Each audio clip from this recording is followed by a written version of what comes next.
தற்காப்பு கலைகளை கற்றுக் கொடுப்பது பொன்னி கலையகம்.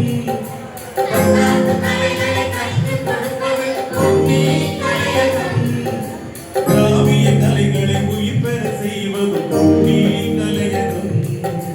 காவிய கலைகளை உயிர் பெற செய்வது பொன்னி கலையகம். பொன்னி கலையகம் நம் கலைகளின் சங்கமம். பொன்னி கலையகம் நாளை மண்ணின் பெருமிதம். பொன்னி கலையகம் நம் கலைகளின் சங்கமம்.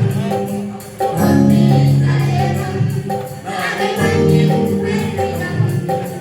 நன்றி கூறுவோம், நாம் நன்றி கூறுவோம். நன்றி கூறுவோம் நம் மாவட்ட ஆட்சி தலைவருக்கு. நன்றி கூறுவோம், நாம் நன்றி கூறுவோம். நன்றி கூறுவோம் நம் மாவட்ட ஆட்சி தலைவருக்கு. நன்றி கூறுவோம், நன்றி கூறுவோம், நன்றி கூறுவோம். நன்றி.